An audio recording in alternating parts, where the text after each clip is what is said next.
இன்றைய வானிலை தகவல்களுடன் இணைந்து கொள்கின்றார் வானிலை அதிகாரி முகமது சாலிஹின். நிலவுகின்ற மழையுடனான வானிலை அடுத்த சில தினங்களுக்கு தொடரக்கூடும் என எதிர்பார்க்கப்படுகின்றது.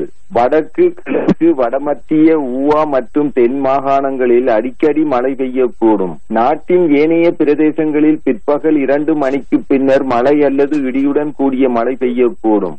சப்ரகமுவ, மேல், வடமேல், கிழக்கு, ஊவா மற்றும் தென் மாகாணங்களின் சில இடங்களில் சுமார் 75 மில்லிமீட்டரிலும் கூடிய ஓரளவு பலத்த மழை பெய்யக்கூடும். மத்திய, சப்ரகமுவ, மேல் மற்றும் தென் மாகாணங்களின் சில இடங்களில் காலை வேளையில் பனிமூட்டம் காணப்படும்.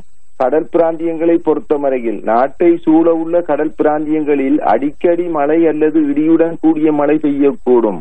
மட்டக்களப்பு தொடக்கம் ஹம்மாந்தோட்டை, கொழும்பு ஊடாக புத்தளம் வரையான கடல் பிராந்தியங்களின் சில இடங்களில் பலத்த மழை பெய்யக்கூடும். காற்று மணித்தியாலத்துக்கு 20 முதல் 40 கிலோமீட்டர் வேகத்தில் வடகிழக்கு திசையிலிருந்து வீசும். கொழும்பு தொடக்கம் புத்தளம், மன்னார் ஊடாக காங்கேசன்துறை வரையான கடல் பிராந்தியங்களில் காற்றின் வேகமானது அடிக்கடி மணித்தியாலத்துக்கு 50 கிலோமீட்டரிலும் அதிகரித்த வேகத்தில் வீசுவதுடன் குறிப்பிட்ட கடல் பிரதேசங்கள் இடைக்கிடையே சற்று கொந்தளிப்பான நிலையிலும் காணப்படும்.